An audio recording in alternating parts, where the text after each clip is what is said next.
عام طور پر گھر، دکان یا پلاٹ غرض یہ کہ کسی بھی قسم کی غیر منقولہ جائیداد کے ملکیتی حقوق کا دستاویز رجسٹری کہلاتا ہے۔ لفظ رجسٹری دراصل رجسٹر سے ماخذ ہے، جس کا مطلب ہے کسی بھی چیز کا کہیں اندراج کرنا۔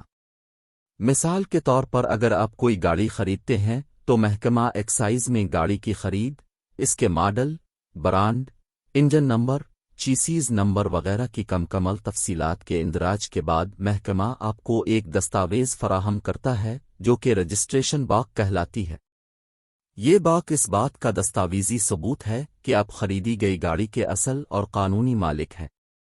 مکان، دکان یا کسی بھی شکل میں پراپرٹی کی خرید و فروخت میں رجسٹری کا دستاویز انتہائی اہمیت کا حامل ہے، جو کہ اس بات کی تصدیق کرتا ہے کہ اب دستاویز میں درج اثاثہ جات کے اصل اور قانونی مالک ہیں۔ پاکستانی قوانین میں رجسٹریشن ایکٹ 1908 کی شق 17 کے مطابق غیر منقولہ جائیداد کے انتقال کے لیے رجسٹریشن کا عمل لازمی ہے۔ زمین، مکان کی یا کسی بھی شکل میں جائیداد کی رجسٹری کے طریقہ کار سے متعلق آگاہی ہم سب کے لیے انتہائی ضروری ہے۔ پاکستانی قوانین کے مطابق نیچے دیے گئے طریقہ کار کو اپناتے ہوئے آپ محفوظ انداز میں اپنی جائیداد کے ملکیتی حقوق کا تحفظ کر سکتے ہیں۔ قارئین کی آسانی کے لیے رجسٹری کے عمل کو یہاں 4 مراحل میں تقسیم کیا جا رہا ہے تاکہ آپ ہر مرحلے کو بآسانی سمجھ سکیں۔ مرحلہ اول، فرد بے کا دستاویز۔ مکان ہو یا دکان، زرعی اراضی ہو یا پلاٹ غرض یہ کہ کسی بھی شکل میں پراپرٹی کی خرید کے عمل میں اب سب سے پہلے اس پراپرٹی کی فرد بے کا دستاویز نکلوائیں گے۔ یاد رکھیں پراپرٹی کی رجسٹری کے لیے فرد نبے کا دستاویز ہونا لازمی ہے، کیونکہ یہ دستاویز آپ کو متعلقہ پراپرٹی کے اصل مالک سے متعلق تصدیقی معلومات فراہم کرے گا۔ علاوہ ازیں اس دستاویز سے آپ یہ معلومات بھی حاصل کر سکتے ہیں کہ آیا متعلقہ پراپرٹی کو سٹے بازی یا عدالتی مقدمات کا سامنا تو نہیں رہا۔ ہاں، ایک اہم بات اور وہ یہ کہ ایک وقت میں صرف ایک ہی فرد بے نکلوائی جا سکتی ہے، اور فرد بے نکلوانے کے روز کے اندر اگر پراپرٹی کی رجسٹری نہ کروائی جائے تو یہ دستاویز منسوخ تصور کیا جاتا ہے، اور فرد بے کے دوبارہ حصول کے لیے آپ کو دوبارہ ساری محنت کرنی پڑ سکتی ہے۔ مرحلہ دوم، سٹامپ پیپر۔ فرد بے کی مدد سے پراپرٹی کے اصل مالک کی تصدیق کے بعد آپ سٹامپ پیپر نکلوائیں گے۔ بنیادی طور پر سٹامپ پیپر پراپرٹی کے ڈی سی ریٹ کے مطابق مالیت اور حکومت پاکستان کے طے شدہ قوانین کے مطابق قیمت ادا کر کے حاصل کیا جا سکتا ہے۔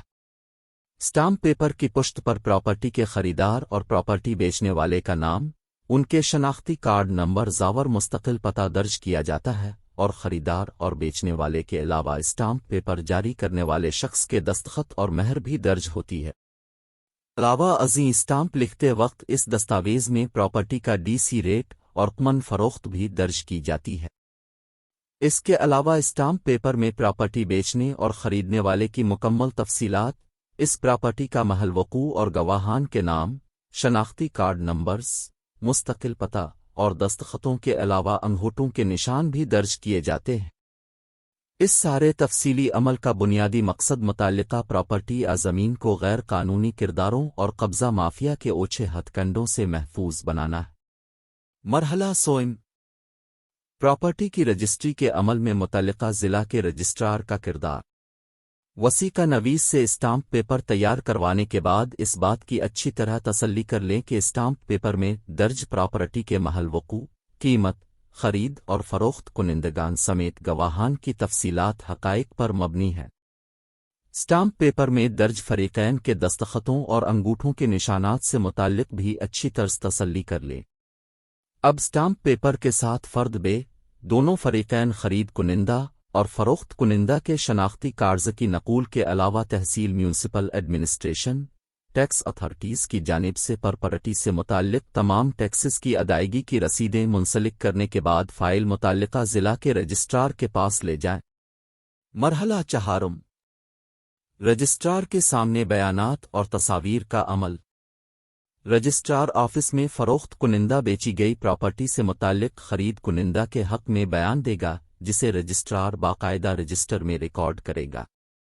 بعد ازاں اسٹامپ پیپر میں درج گواہان دونوں فریقین کے پیچھے کھڑے ہو کر اپنی تصاویر بنوائیں گے، اور اس سارے عمل کی تکمیل کے بعد آپ کو ایک رسید فراہم کی جائے گی، اور قانونی تقاضے پورے ہونے کے بعد چند ہی دنوں میں آپ رجسٹرار آفس سے رجسٹری کے براہ راست حصول کے لیے بھی رابطہ کر سکتے ہیں۔